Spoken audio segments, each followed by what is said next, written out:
It doesn't have to come to this. But it always does.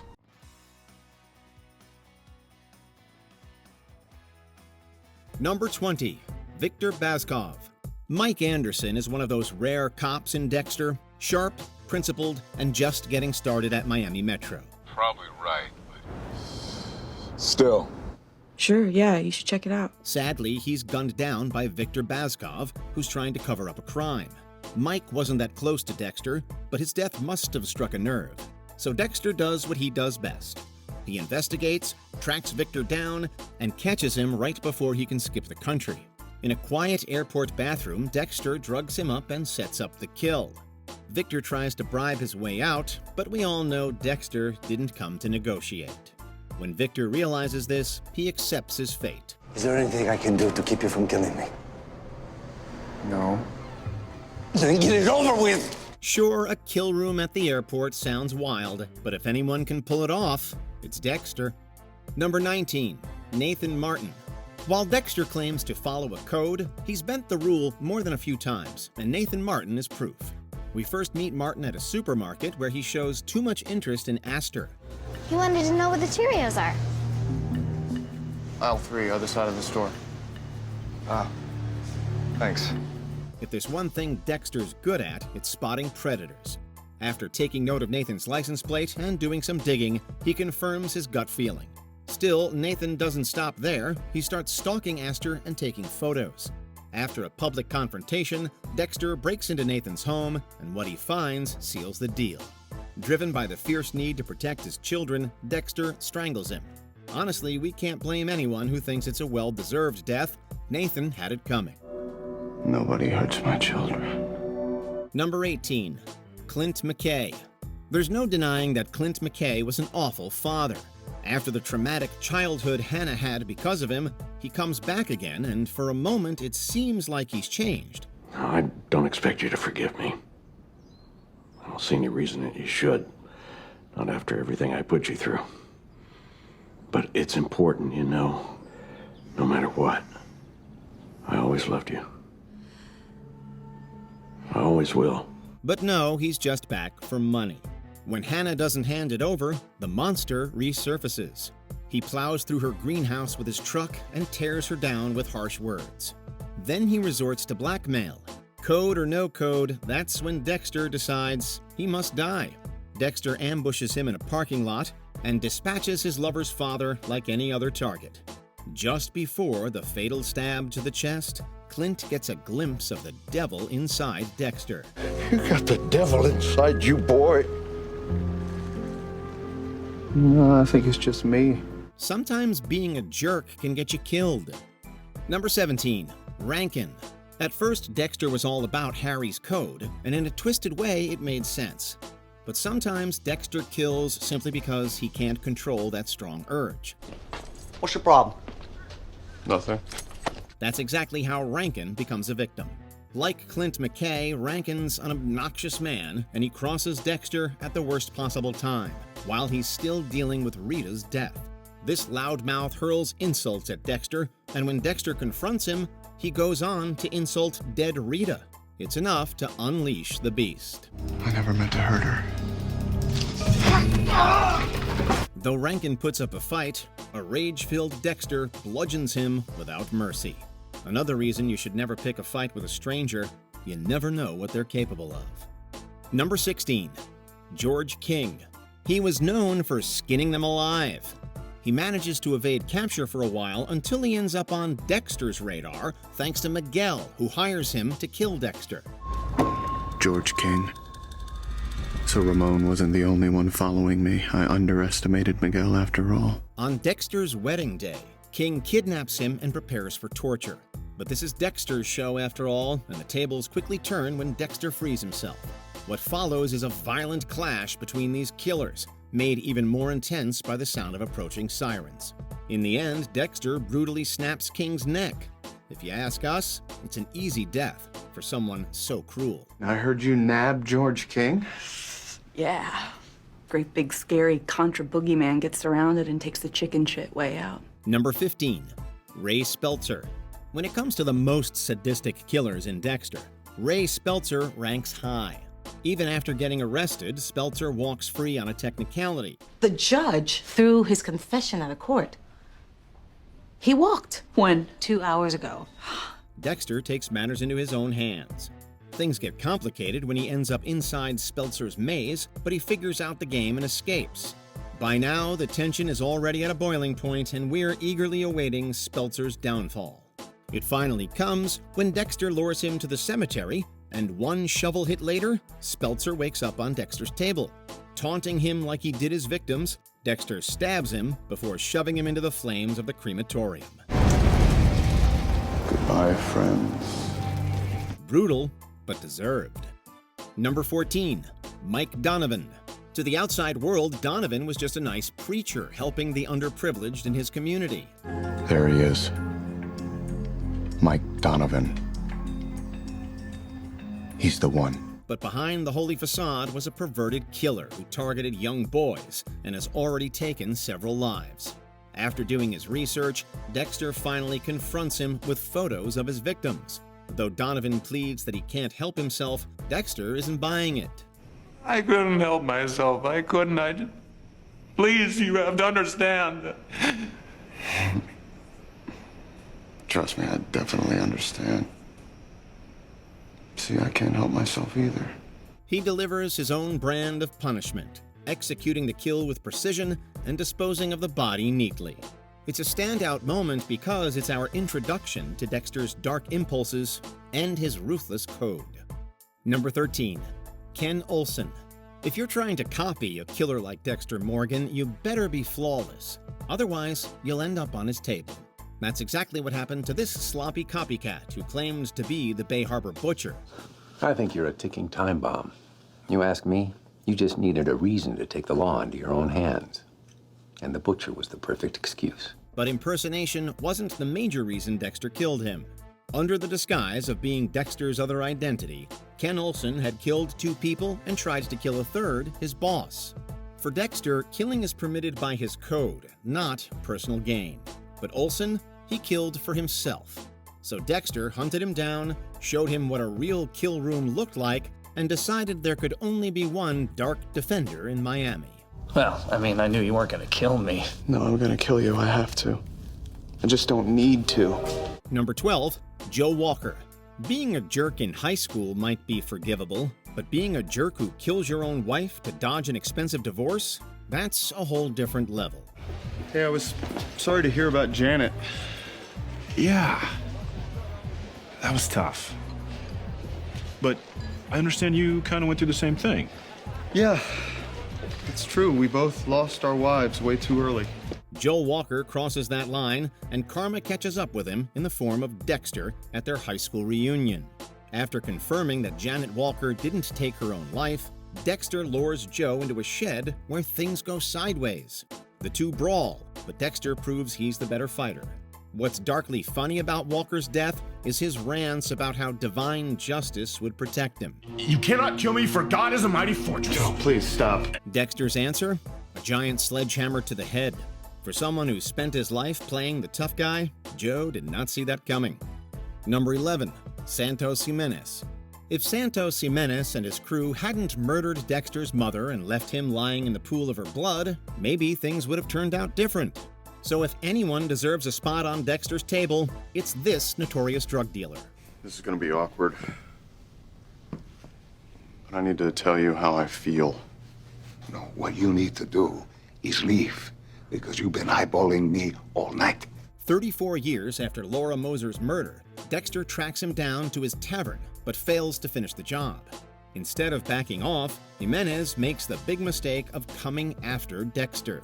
Dexter then lures him out of his cabin and onto his table. Jimenez goes from begging to threats, but Dexter kills him in the same way he killed his mother. It's kind of fitting, don't you think? What goes around comes around. Number 10, Matt Caldwell. Dexter spent years resisting the urge to kill, so the return to his instincts had to be worth the wait. If you had died first, I would have been lost in the world without you. You're a changed man. Almost 10 years without a kill. Having decided not to get involved with Matt Caldwell, the entitled son of villainous Kurt Caldwell, Dexter is infuriated when Matt nearly shoots him and takes the life of a deer he was attached to. After he captures Matt, Dexter feels a return to his former self, as if his true persona is seeping back in. You think you can get away with that? Again, not the first time. Wait, you're a serial killer? I was. Although the kill room is crudely put together, the essence of a Dexter ritual can be felt when he gets Matt to admit to his sins. It's true, I admit it. I was wrong. I was wrong. Just please. You shot my deer! And you almost killed me! The moment after he ends Matt is memorable because we finally see Dexter acknowledge who he truly is.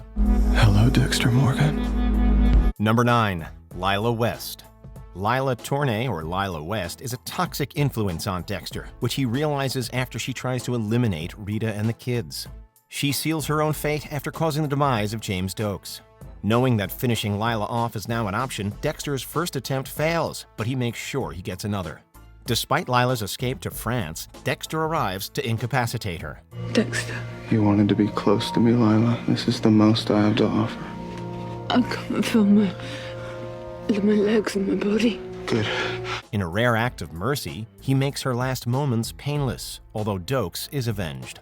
After watching Lila destroy Dexter's life and eliminate the innocent Dokes, it's worth seeing her get what she had coming. You killed an innocent man. I did it for you. It also fits into Dexter and Lila's twisted romance, with Lila receiving the grand gesture she kept wanting Dexter to make for her. You taught me to accept what I am. And to trust in the one thing I know with absolute clarity. Number 8. Travis Marshall, the Doomsday Killer. What are you gonna do? I mean, what are we going to do? We're going to kill her, Beth. Oh! You're testing our faith. Travis Marshall becomes the Doomsday Killer when he's convinced himself he's on a divine mission of killing people. Travis and Dexter's conflict reaches its breaking point when he abducts Dexter's son, which makes things very personal. Dexter ends up outsmarting Travis to capture him in order to bring an end to Travis with poetic justice. I've known people who believed in God. They would never use their faith as a convenient excuse to kill 10 people. You used God. The conversation preceding the kill is what makes the big impression, as Dexter and Travis share their contrasting beliefs in faith and the inevitable. I am a father, a son, a serial killer. You're going to burn in hell. There's a definite sense of tension during this sequence as Deborah's arrival is imminent, which leaves a whole lot of ambiguity in the air when the killing blows land. Travis's demise leaves the season with a perfect mix of shock and intrigue. Oh, God. Number 7. Boyd Fowler. Dexter is more of a vigilante in the 5th season, where he takes down the gang behind the Barrel Girl killings. Much worse. Normally having a target would make me feel good. Give me direction, a sense of purpose, but now... Uncovering the finisher's identity, Dexter falls into a tight situation when Boyd manages to simultaneously render him unconscious. However, he eventually outsmarts Boyd at his house, creating a makeshift kill room to maintain his ritual. Dexter even describes Boyd's victims to him since he doesn't have his stock of photos. They were young, just starting their lives. Now they're floating in formaldehyde and stuffed into barrels, strewn around a swamp. Having recently lost his wife, Rita, Dexter sees this as his way to carry on with his life and deliver retribution to men who find pleasure in harming female victims. I've recently suffered a loss. My wife was murdered by someone like you. Someone like me. Turned my life upside down. We're encouraged to root for Dexter because of Boyd's lack of remorse, and it's grimly fitting that he meets a gruesome end, just like his victims did. I did him a favor. They were all suffering, and I put them out of their misery. Yeah, you'll be doing one more favor tonight. Number 6. Dr. Emmett Meridian. A psychiatrist who gained a sadistic sense of pleasure by influencing women in power to take their own lives, Emmett Meridian falls on Dexter's radar. You took women who trusted you at their weakest possible moment But rather than help them, you suggested they end it all. God, you even gave them permission to use a gun. Funny enough, the sessions Dexter undergoes just to get close to Meridian actually end up helping, although they're still not good enough to get the doctor off the hook. It's all good, Doctor. I even stopped worrying about that friend of mine who's been out of touch. You can't control other people, you know? This is a real breakthrough. You should be proud of yourself. I am proud. Dexter chooses to scare Meridian before capturing him, openly admitting to being a serial killer, and then making his move. I'm not joking. I kill people. Whew. There it is again. You should try it. The kill is mainly significant because it's one of the first times that Dexter's code borders on vigilantism, as he ensures the doctor doesn't emotionally manipulate anyone else. You're awake. Shall we analyze your dreams? No. That's right, you've already told me everything I need to know. It's a mixture of dark comedy and the thrill that Dexter evokes whenever a plan comes together perfectly. Number 5, Zoe Krueger. While Dexter isn't supposed to be a good person, his actions do often deliver justice where it should have been served. Leave me alone. You threatened me. You think that was a threat? When are you gonna murder me too? Like you murdered your family?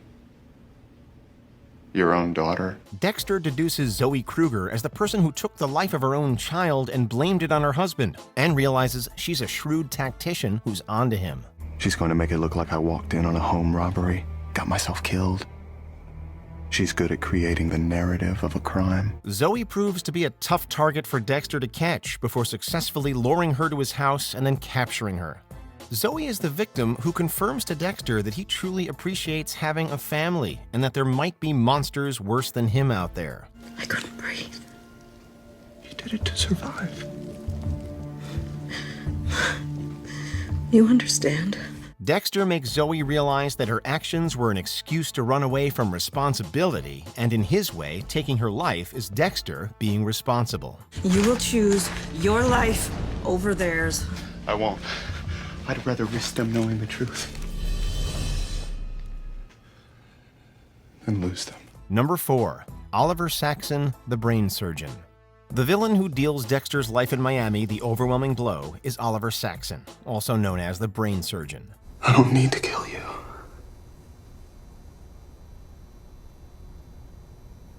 Then don't. Walk away. I will. Dexter manages to catch Saxon, but lets Deborah apprehend him. This comes back to haunt Dexter, as Deborah eventually ends up brain dead after Saxon's attack on her. Is she going to recover? It's possible that she could breathe on her own, but she won't be able to eat without a feeding tube. And according to the brain scans, she won't be able to think. Filled with vengeance, Dexter arrives at the jail under the pretense of doing his job. In a chilling show of Dexter's mastery in killing, he outright tells Saxon his intentions to finish him off with a pen. Foolish dream that I could have a happy life. Is that why you're here? Tell me all this. No, I'm here to kill you with that pen. This leads to a fight to the death where Dexter delivers on his promise. As the final villain in the original series, Saxon gets a distinct and memorable send-off, while the kill itself is cathartic for Dexter for the retribution he gains. I wanted to make sure everything was handled perfectly, by the book, no mistakes. And I wanted to look him in the eye. Number 3, Miguel Prado. Miguel becomes Dexter's best friend after Dexter learns he accepts him for his dark passenger. It's like there was an imbalance in the world, and we righted it with our own hands. He was deserving. I don't know, I feel real, like maybe for the first time in my life. As it turned out, Miguel was using Dexter from the beginning so he could become a killer himself, with the two falling out big time. When Miguel targets Maria LaGuerta, Dexter steps in to put an end to the monster he's made. I'm not like them. You are. Admit it. I'm like you. No. I know I'm a monster. Ambushing Miguel where he thought he was going to find Maria, Dexter then straps his former friend to his kill table. This moment brings out the real Miguel, whose lies to sway Dexter's intentions fall on deaf ears. Friends forgive. friends forgive. But I don't forgive you. Miguel's elimination confirms Dexter's status as the apex predator, with their relationship brought to a close through an appropriately violent end. You're a little freak! You think I'm done with you? You think this ends here? It doesn't! It does for you. Number 2, Brian Moser, the ice truck killer. This is Dexter's most heartbreaking kill. Brian is his own brother. You remember now?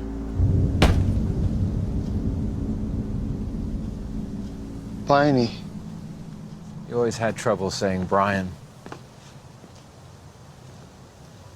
I have a brother. A real brother. After learning Deborah's boyfriend is actually the ice truck killer, his brother masquerading with a different identity to get close to Dexter, Dexter nearly gives in to Brian's proposal to team up. However, he has no choice but to turn the tables on Brian when he realizes that Brian intends to take Deborah's life. Don't say that. I'm very fond of her. You can't be a killer and a hero. It doesn't work that way! While Dexter is usually gleeful when he has someone on the kill table, this one plays like a true tragedy. The only one I ever wanted to set free. But needs setting free, little brother. Your life is a lie. Having seen Dexter claim that he can't feel human emotions, we watch as he breaks down after ending his brother for good. Sorry. I can't hear you more. You're right. It's incredible how the show makes us feel bad for 2 serial killers in one scene. Number 1, Arthur Mitchell, the Trinity Killer. The Trinity Killer's death is something that fans looked forward to the whole season. Arthur Mitchell's reign of terror comes to an end when Dexter ambushes him.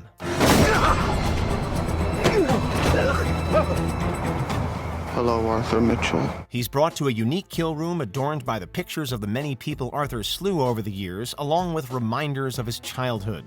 The most interesting aspect of this kill is how Arthur gradually shifts from horror to complete acceptance of his fate. You can't control the demon inside of you any more than I could control mine. Did you ever actually try? Oh my God, yes. It's to the point where Dexter feels the shift in control and brings an end to the Trinity Killer and thinks he's won. Now it's over.